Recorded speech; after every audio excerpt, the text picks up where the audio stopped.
I'm Mrs. Campbell, and today we're going to be talking about bar graphs and line graphs. Let's get started.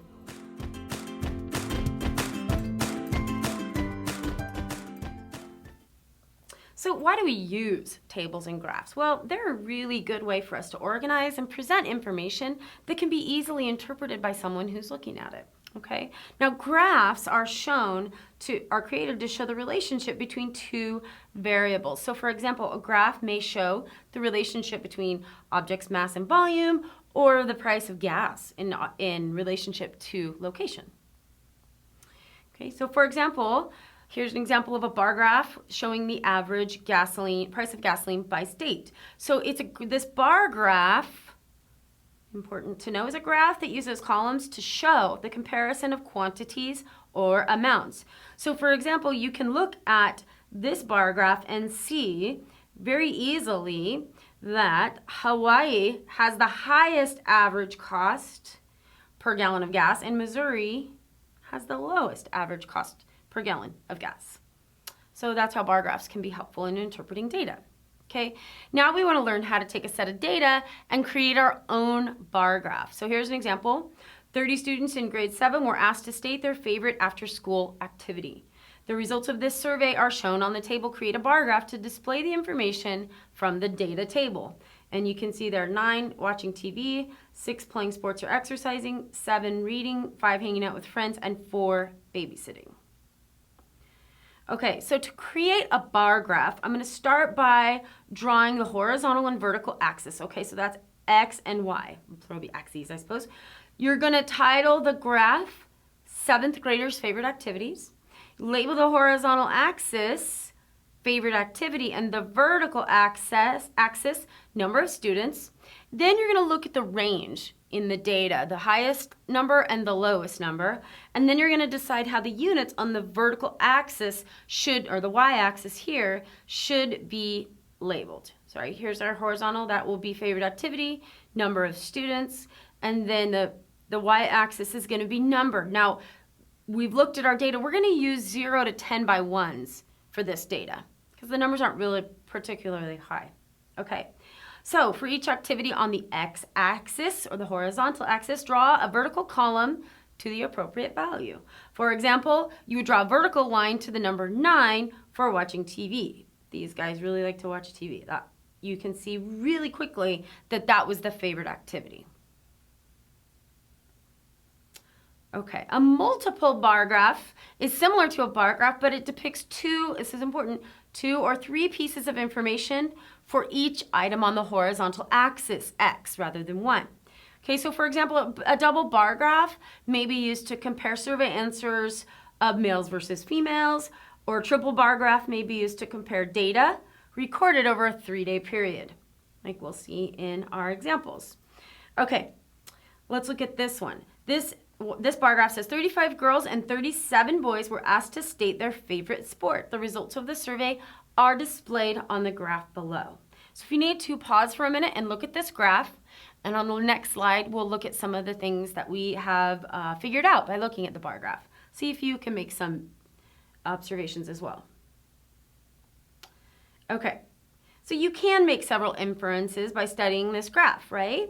You can see that soccer was definitely the favorite sport among girls here, and track was the least favorite, and more boys preferred basketball than any other choice, and there was an equal number of boys and girls who stated that their favorite sport was baseball. Okay, let's look at another one. This one has three bars. Okay, Frank's farm stand kept track of the number of pounds of vegetables sold over a 3-day period. The results are listed on the table below. Create a multiple bar graph to display and compare the amounts of vegetables sold over the 3-day period. If you want to, pause your video and see if you can actually do it. Follow all the steps that we used for the last problem.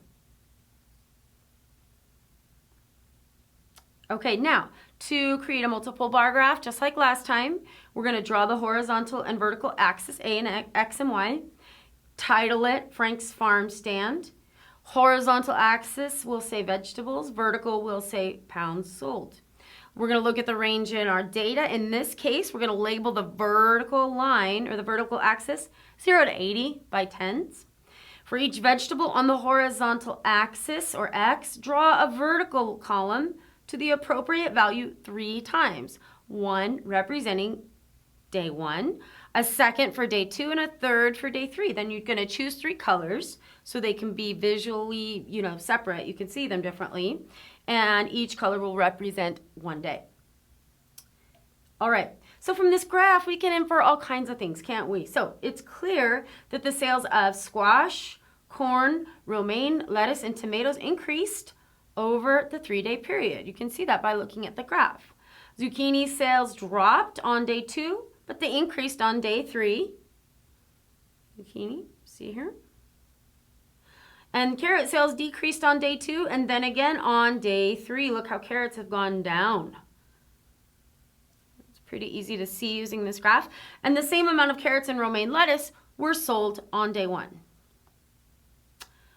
Now let's talk about line graphs. A line graph is a series of connected points that displays data or information that changes over time. I'm sure you've seen these before.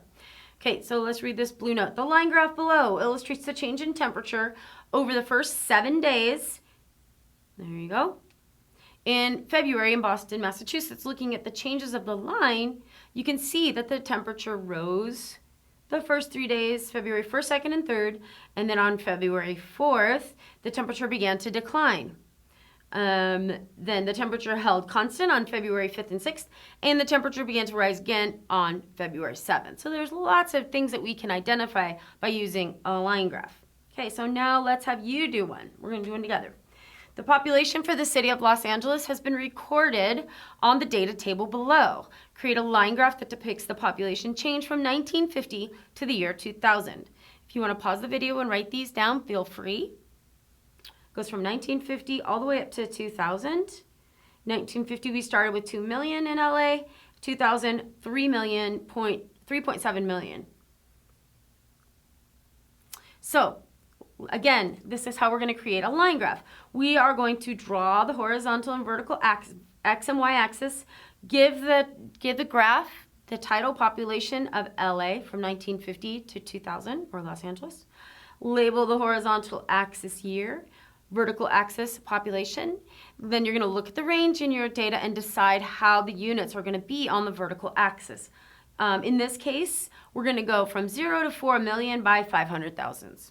All right, you're going to plot the population for each year on the horizontal axis. For example, you're going to put a point at 2 million to show the population for the year 1950, and above the year 1960, you're going to put a point at 2,500, and so on.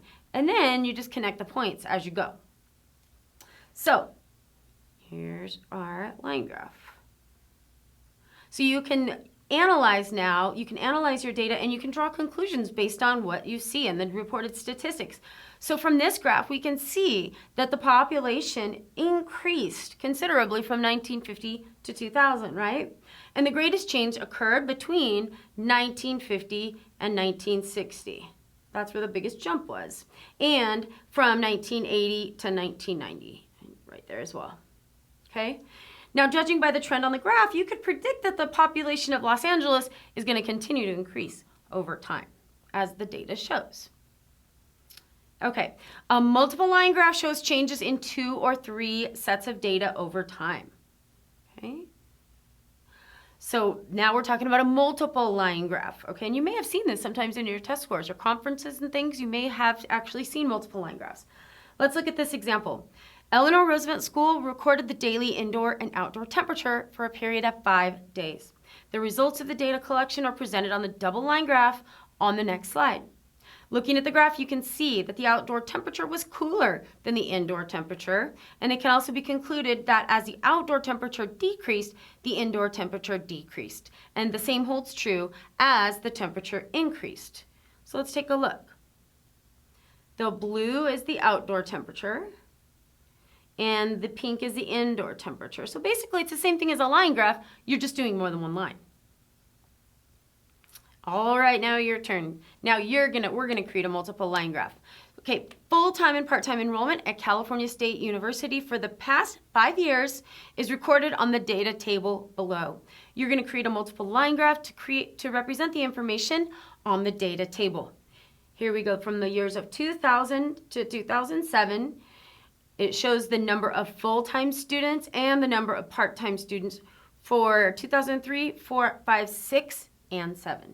You can pause your video if you'd like and give it a try. Okay, just to go over again the steps for creating a multiple line graph, you're going to draw the horizontal and vertical axis. You're going to give the graph the name enrollment at California State University. Horizontal axis will say year, vertical axis will say number of students. You're going to look at the range of your data and decide how the units on the vertical axis, or Y, should be labeled. In this case, we're going to go 0 to 14,000, and we're going to go by thousands.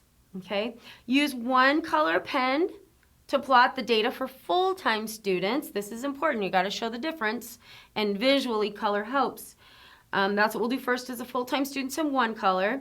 For example, for the year 2003, place a point at 10,000. For the year 2004, place a point between 9,000 and 10,000 to show that the enrollment was 9,500. And as you continue to plot the enrollment for each year, you're going to use a straight edge or a ruler to connect the points.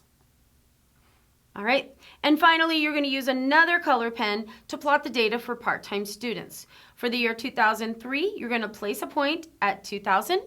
For the year 2004, for the year 2004, you're going to place a point slightly above 2,000. I like that as well. Above 2,000 to show that the enrollment for that year was 2,100. As you continue to plot the enrollment for each year, again, use a straight edge or a ruler to connect the points. All right, so here is our finished multiple line graph. The green is full-time students, and the orange is part-time students. Now, what can we assume, or what can we understand by looking at this graph? Well, the number of full-time students enrolled increased by 3,300 students from 2003 to 2007. While full-time enrollment declined between 2003 and 2004, it increased every other year. The number of part-time students enrolled increased by 550 students from 2003 to 2007, and it is apparent that the increase in full-time enrollment was greater than the increase in part-time enrollment. All right, everyone, that just about does it for this lesson. Thanks so much for joining us, and we'll see you next time. Bye.